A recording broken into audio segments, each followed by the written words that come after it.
I thought we'd get it started with a polling question, so if everyone can please get your phones ready. And I thought we'd take advantage of the fact that Robert runs what is now the third largest brokerage in America, growing very rapidly, to get your perspective on the outlook for real estate. So I thought we'd ask the audience that too.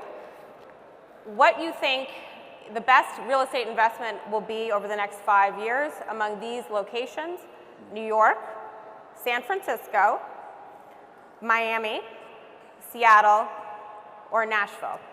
So I thought we'd put that to Robert and hear what he has to say while you all are pondering that. That's fascinating to see that. It's fascinating. So I 100% agree with Nashville. Ultimately, real estate prices are driven by jobs. And so it's like, where is the outlook of jobs going to be more and more?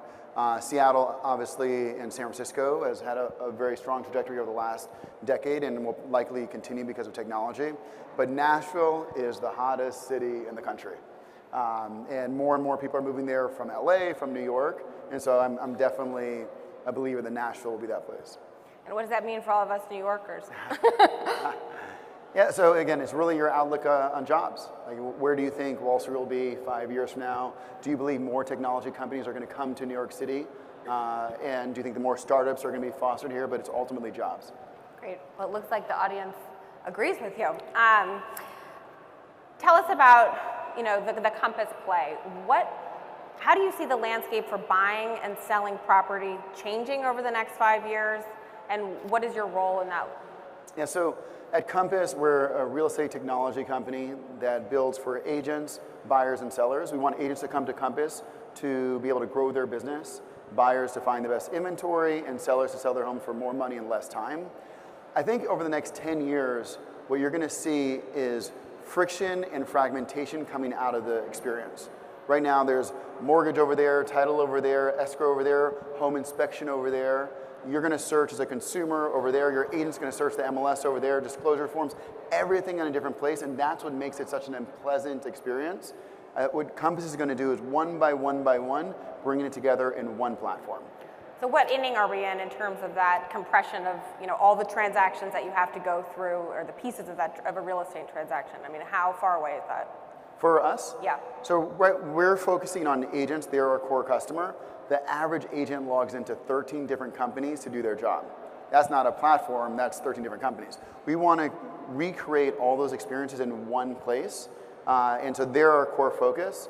But one way to think about it is what books were for Amazon, the brokerage model is for us. If I'm Jeff Bezos 25 years ago, if I can get everyone searching Amazon because I have the best inventory of books, the best technology around it, then you can go to more products, faster shipping, more products, lower price. For us, if we can get everyone searching Compass because we have the best inventory of listings, the best agents and technology around it, then we can go to mortgage, title, insurance, escrow, movement services, and beyond.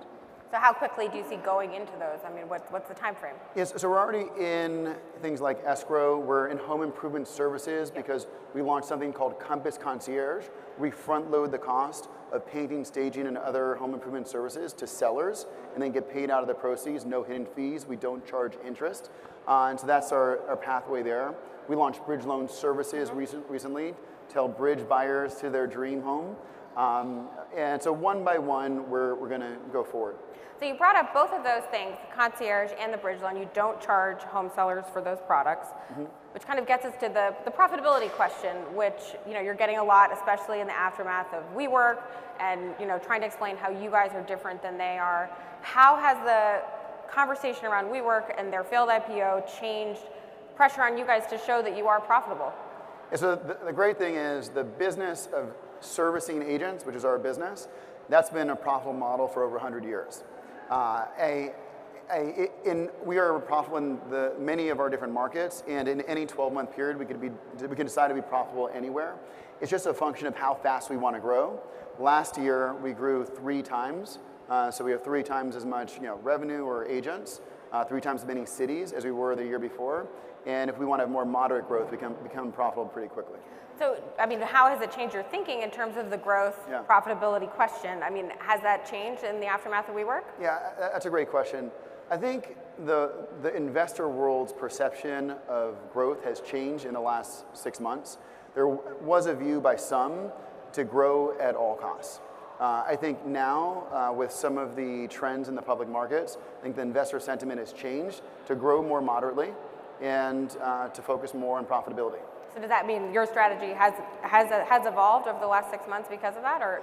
Well, we actually developed that view beforehand. Okay. In January, we came out very publicly and said we're going to stop expanding to new cities, and we're going to focus on the cities we have, exactly for the profitability versus growth question.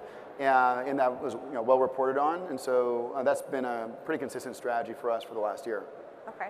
And what about in terms of your ultimate exit strategy? I mean, what about your plans to go public? Can you give us an update on those, and also how a changing sentiment around unicorns affects that?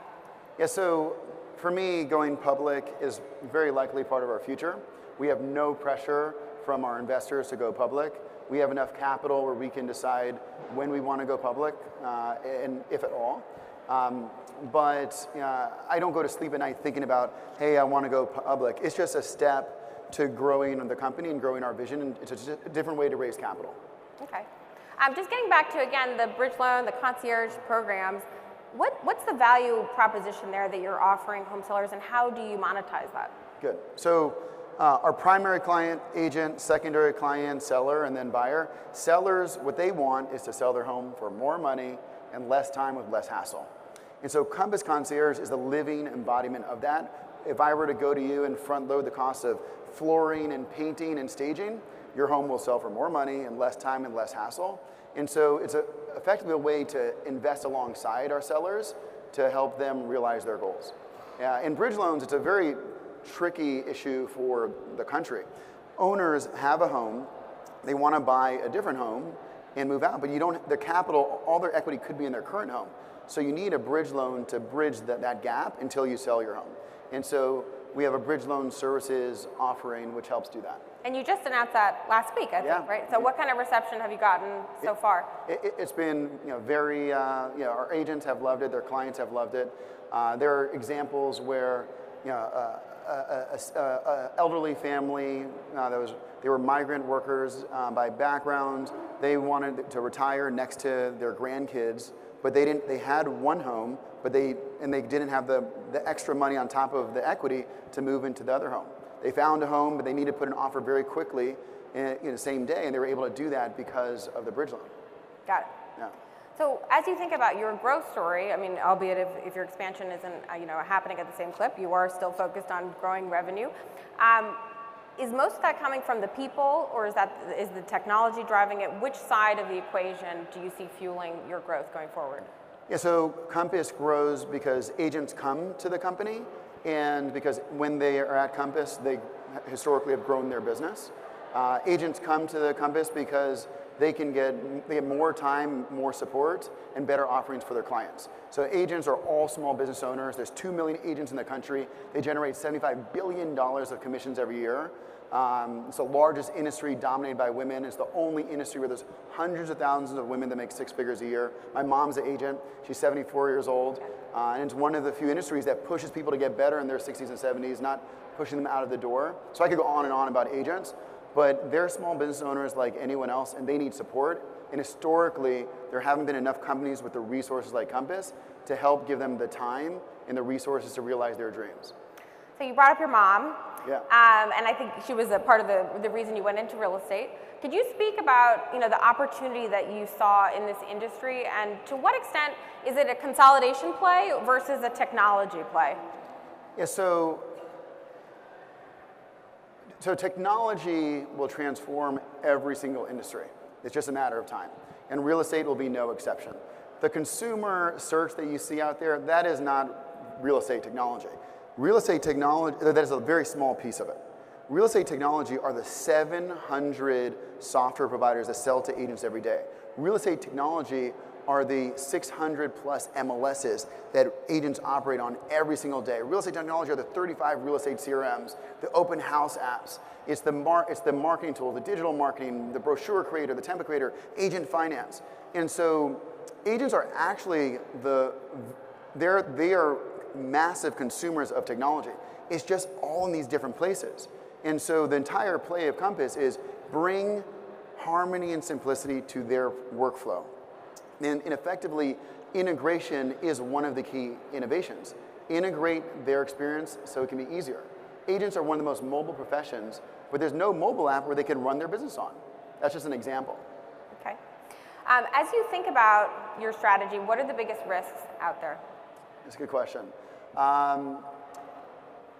I'd say, look, we're fortunate that we don't have direct competitors.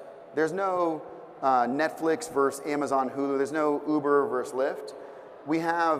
There's 87,000 brokerage firms that are the only entities that really have agents as clients. The agents are the clients of brokerage firms. They're all independent contractors. But these 87,000 brokerage firms, the average amount of software engineers they employ is 0. So if you believe that software is going to transform every industry, it means that the people that are competing to service agents aren't going to be a part of that future. What about at the macro level? I mean, how concerned are you about a recession? How do you see that impacting your business? Yeah. So the one thing that we know is there will be a recession sometime. Yes. And real estate is sensitive to it. Yeah, we know that's coming. But I believe, Warren Buffett has a quote, when the tide goes down, you see who's not wearing any pants. I think that in every recession, there will be a flight to quality. You saw that with the banks in 2008. There was a flight to the strongest banks. And others didn't really thrive in that environment or even survive.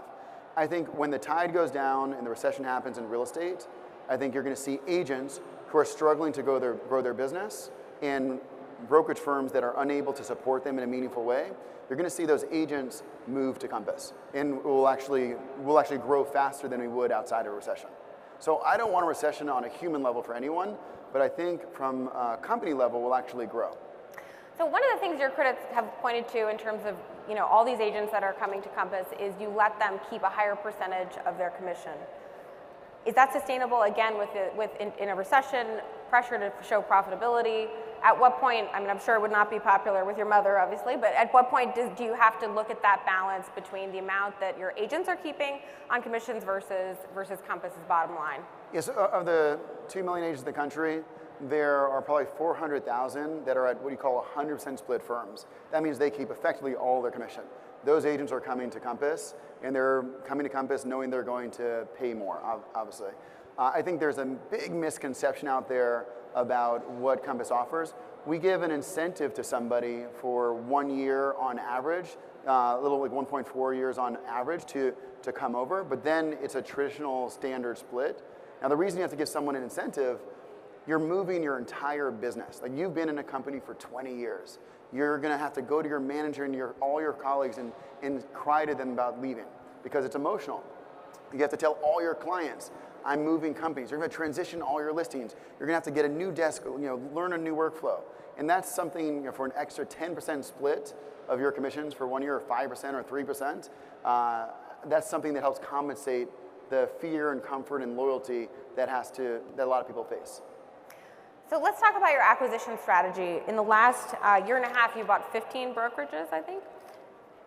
I mean, is this sustainable? What is your growth strategy on the acquisition front going forward? And if you are going to keep buying companies, is it going to be in the brokerage side or more on the technology side? And can you talk about your vision there? Yeah, so the vast majority of our growth has been agents coming one-on-one. A lot of these acquisitions, they look like acquisitions, just like acqui-hires sometimes look like acquisitions. But really, some of the brokerage acquisitions are just people coming over and deciding to be part of Compass. These generally are not big compensation deals. And I think going forward, just like the past, we're going to grow much more organically than anything else. Okay. Just getting back to your technology, how is your technology different than real estate technology that other companies offer? Can you be specific about what exactly it is that you're doing? Absolutely. So the 87,000 brokerage firms, since they don't have their own software engineers, on average 0, what that means is the technology they offer agents is not their own. There's one of these 700 third-party software providers. They offer those to their agents. And the problem with that is, one, it's not integrated. 2, if it's not integrated, it can't be mobile by definition. Mm-hmm. And 3, it can't share any insights. And so there aren't places where agents can search on the same platform as their clients and collaborate. We have a tool called Collections as an example, where an agent can collaborate with their buyer and share real-time market insights, real-time comments, and go back and forth on desktop, on mobile. We have a CRM that's a Compass CRM. We have marketing tools where they can do digital marketing, brochures, templates, personal websites, agent finance center, all in one place. So you talked a lot about the technology for agents, and then we've talked a little bit about stuff you're doing for home sellers. What about for consumers? What do you see, changing there, and what might we expect from you in coming months? Yeah, so just to address that, why does Compass even deserve to exist? Like, how is it possible? I think what the world missed is agents are the key. They're doing 95% of the work. And since they're doing 95% of the work, we put 95% of our energy into building tools for them. And when they ask us to build tools for their buyers or sellers, we do that. But the majority of what we've created, the consumer can't see. And the best thing I can give a buyer is a great agent. And so that's why we build tools for primarily agents. So I think we're running out of time here, but just one last thought. You're disrupting an industry. What's to stop someone else from raising a ton of capital and disrupting you? Yeah, look, it's kind of like the last question. I am fascinated that 7 years in, there hasn't been one copycat. I mean, think about that. Uber, all of the companies, many copycats, although Uber I think came second. I think the reason why is there is an emotional prejudice in this country against agents that makes smart people stupid. People can't understand why would you build for an agent. But having had a mom who is an agent and loving agents so much, seeing them go out there, being entrepreneurs, supporting their families, working hard for their clients, we built a culture of a company that looks, really, we have built, I think, the best culture of talented people from other industries that looks at agents as clients and says, how can we help you? Compass Concierge wasn't our idea. We saw great agents offering staging to their clients and doing it for decades. That's how they grew their market share. We didn't come up with bridge loans, agents said bridge loans. We didn't come up with collections, agents said, I need a way to collaborate. Everything that we do comes from agents. Great. Well, with that, thank you so much for your time.